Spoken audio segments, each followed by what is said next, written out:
All right, I'm back with another video about what's missing from modern Hollywood movies. And this time we're talking about toast, or that's what I call it. I call it toast. Let's get rid of that. And in a second, I'm going to explain what toast is. But first, I want you to look at this scene and tell me what you see going on here. Did you watch the thing I sent you? What thing? The audition. Wrote it myself, just bear it in mind. Reports from Pyongyang took a worrying turn as KPA dissident, two with nuclear capability. At the same time, Russian state television reiterated its I think we should move. Okay, you just wallpapered the bedroom in a rented loft and you want to move. I know. Where do you want to move, I don't know, just like bigger market, bigger city. Dallas didn't feel right, I don't know, I just don't think Dallas is where we're supposed to be. Well then, okay, like where are you supposed to be, Maggie?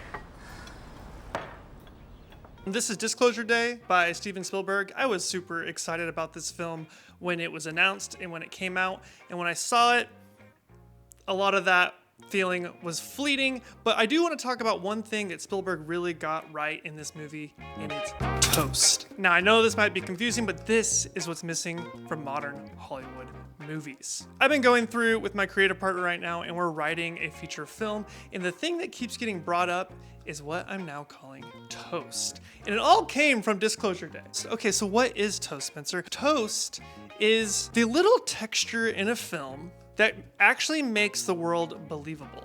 See, what's happening now in modern movies is that we're jumping so far into the movies, jumping so close to the plot, we're not getting to learn about the characters. I've ranted about that before, but what we're gonna talk about today is these little nuances that actually make your brain perceive their world as something that is believable. So check out this scene from Insidious. Oh man, what? Every time I think I've pulled you out, you roll back in. God. Morning, guys. Speak to an agent! I'm the agent. Yeah, hello. I would really like to keep the old number if that's Dude, possible. don't eat on the floor, Foster. Can I have it by the end of the day, please? Because yes. Okay. Thank you. Foster, can you please get up off the floor? Caps loose.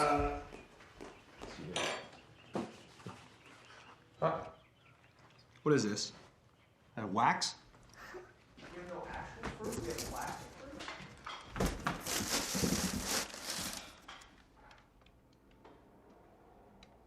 Honey, if you want to look at my books, please don't leave them all over the floor. I didn't touch your books. See ya. See you, bud. Are you not going to take the boys to school? I can't today. Are you going to pick them up? I can't. I got a PTA meeting. I totally forgot. Why didn't you tell me? Oh, no. Don't cry. I'll see you guys. This is a $4 million horror film that went on to become very much a cult classic because of its scares.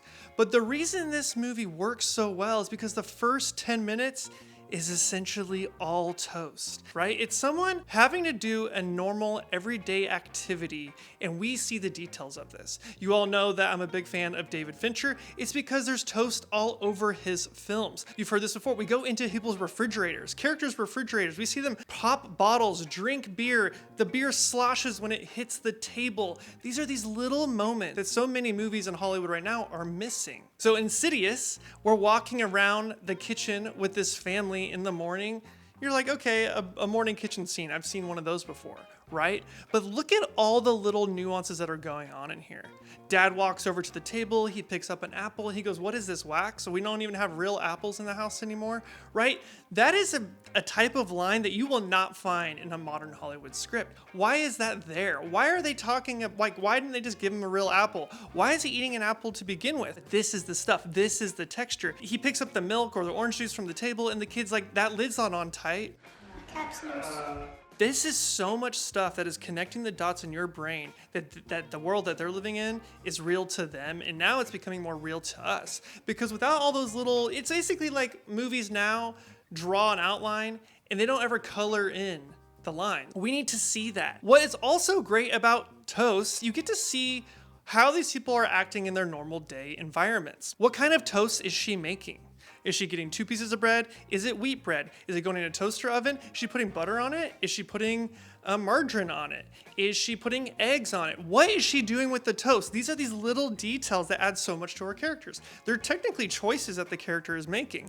Are they having Pop-Tarts? Are they having eggs? What they eat actually matters so much. Brad Pitt eating a Twinkie in Moneyball adds so much to the movie. Movies these days just don't even have people eating at all. It's like, why even have them eat? Like, let's just get to the meat and potatoes. That was not. She's making toast in this scene. We're following her around a kitchen. You know how many shots there are of her making toast in Disclosure Day? A lot. She's even flapping the bread around in his face. But without that, there'd be no texture to this scene at all. I'm not saying this scene isn't flawed, but at least there's toast in it. Okay, check out this random film from Ty West. It's called The Innkeepers. Haven't made it through the film. The movie's kind of boring, but there's some good toast moments in here.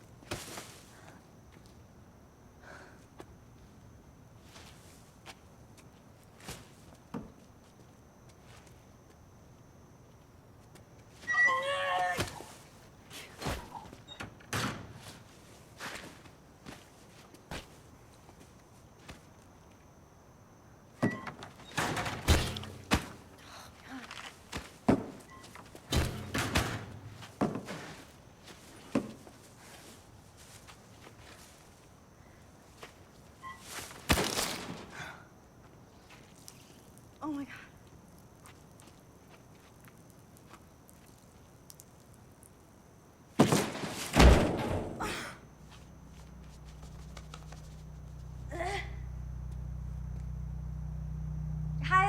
So what just happens here? She's taking out the trash. She works at a hotel or an inn, right? A lot of you probably have worked in a restaurant or something and have taken out the trash before. This is a relatable moment, taking out the trash. It could have been a reason for her to go out there and talk to someone, which does happen. But first, they linger on this shot. And a lot of what I like about what I'm calling toast is these mini human conflicts in life. The problem with losing the first act in movie, which I've talked about extensively on the channel, is that we don't have these little conflicts. So it's one thing to be like, I have to get to school. But you know, back in the day, the trope was like, I'm late to work. I don't know. Oh God, I gotta go. I'm late.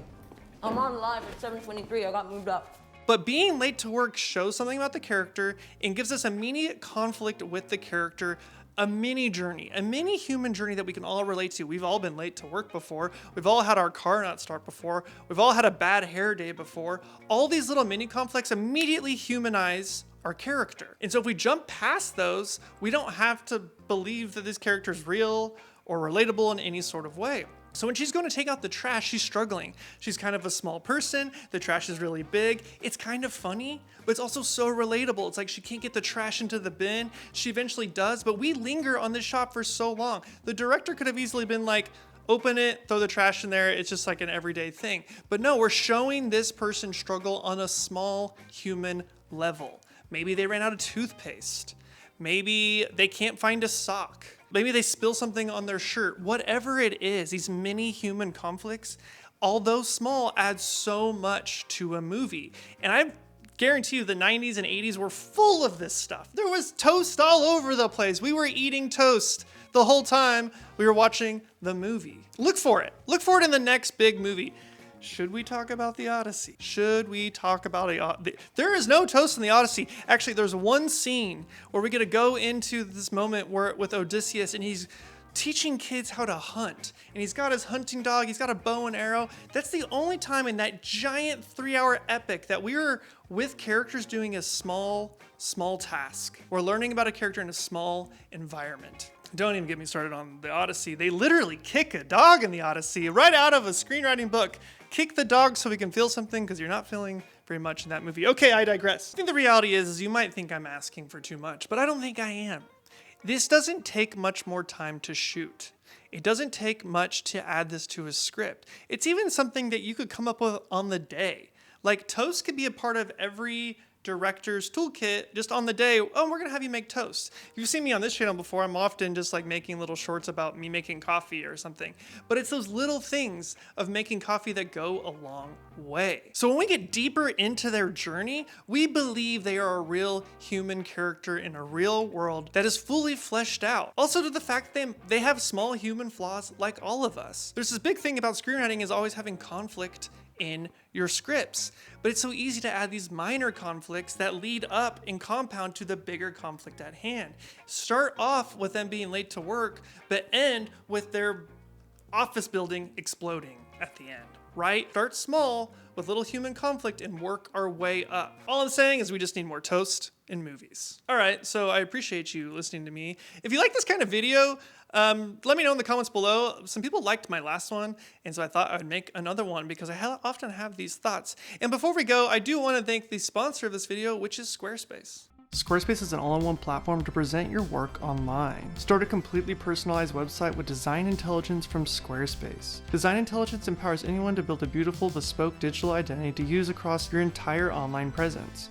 Maybe you want to start an online store to sell your photography or other products. Squarespace has the built-in functionality to get one of those up and running quickly. I've actually been using Squarespace to run my online stores for almost a decade now. And of course, if you're like me, you're probably looking to build a portfolio, which Squarespace has tons of features for that very thing. You can even create private galleries for client work using these tools. As you acquire work through your website, you can now collect payments using branded invoices, manage client info, feedback, and payment activity all in one place. So if you're looking for a home for your work, you can do that with Squarespace. Click the link in the description to get 10% off, and I want to thank Squarespace for sponsoring this video.